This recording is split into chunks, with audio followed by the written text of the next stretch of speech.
Voilà, donc j'en étais aux tabulations dans Writer en définissant bien la boîte tabulation qui est en fait incluse, enfin l'onglet tabulation qui est dans la boîte de dialogue paragraphe. Hein, donc dans Writer, tout est dans paragraphe en fait, pour les paragraphes, et tout est dans caractères pour les caractères. Donc ici, j'en étais à dire, à essayer de corriger la valeur, mais je pense que là, c'est peut-être mieux de ne pas trop y toucher. Je clique sur OK. Voilà, et donc là j'ai vraiment ce que je veux, donc des pointillés et des traits continus de l'autre côté.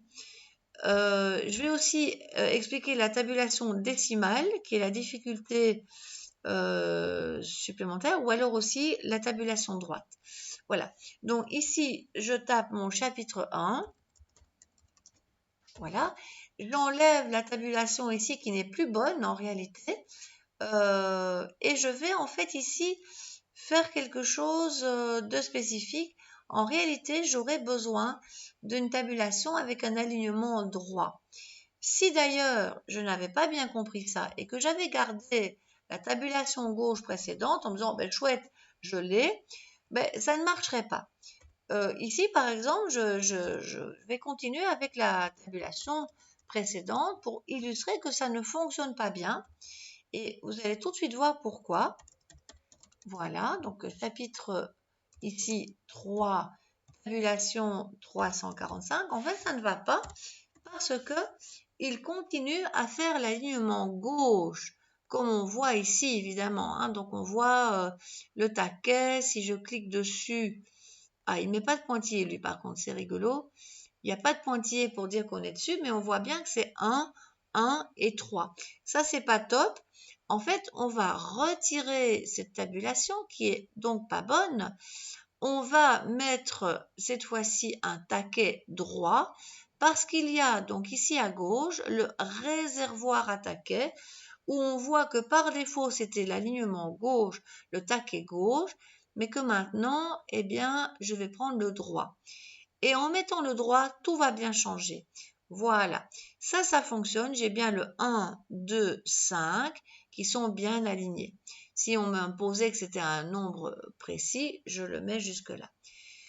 Au passage, si maintenant je veux reprendre, mettre mes taquets de tabulation, rien de bien compliqué, je double-clique sur mon taquet, ça c'est facile.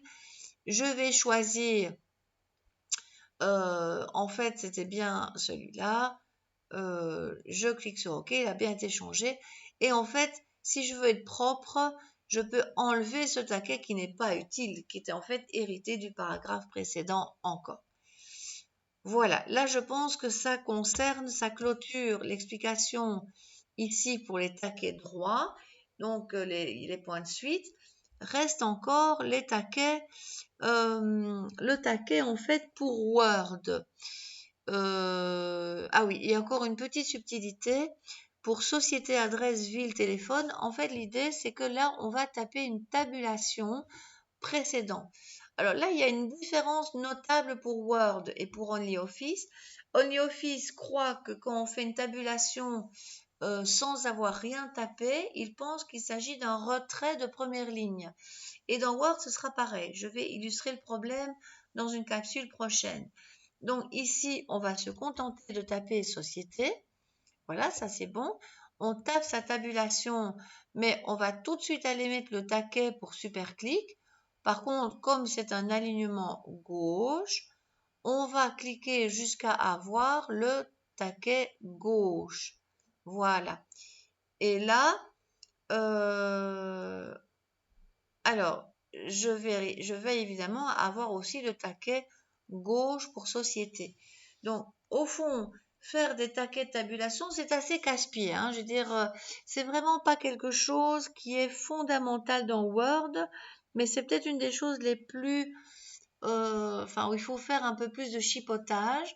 Et en fait, à terme, quand on aura expliqué comment faire des tableaux simples, de manière générale, on conseillera de faire plutôt un tableau avec des bordures invisibles plutôt que des tabulations. Mais au moins comme ça, vous saurez comment le faire. Donc, pour les sociétés, voilà, je tape mon super clic. ici, il n'y a plus de difficulté majeure. Hein. Je fais mon Magenter. Je suis bien partie. J'ai adresse, tabulation, boulevard, etc. Donc ça, il n'y a pas de souci. Là, il n'y a plus de difficulté majeure puisque maintenant, on va faire des Magenter pour arriver à la fin. Et alors, on fera son Enter final après le 33. Voilà.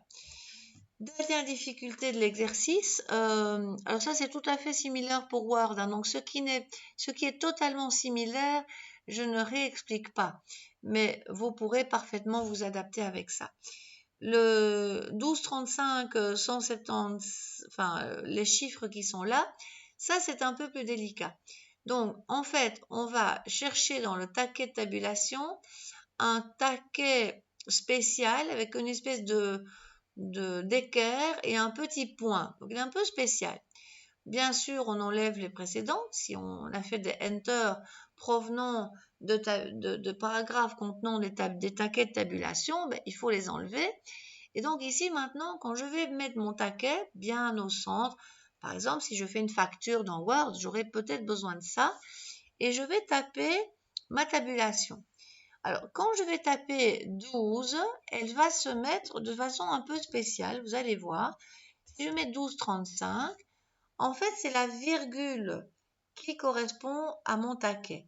Si je fais Magenter et que j'ai encore un nombre à aligner, eh bien, je vais vers 157,1. On voit vraiment, même si ces chiffres ont l'air un peu fantaisistes, on voit que la tabulation va se centrer par rapport à la virgule qui est le séparateur décimal. Donc, si je continue comme ça, on s'aperçoit que vraiment, il a bien respecté le taquet décimal qui est donc bien placé ici dans la règle horizontale. Et si j'avais enlevé ce taquet, évidemment, ça ne marcherait plus du tout, bien entendu. Voilà, donc ça clôture l'explication concernant les taquets de tabulation pour Word et Writer, parce qu'en sachant que Word, ça sera fondamentalement similaire.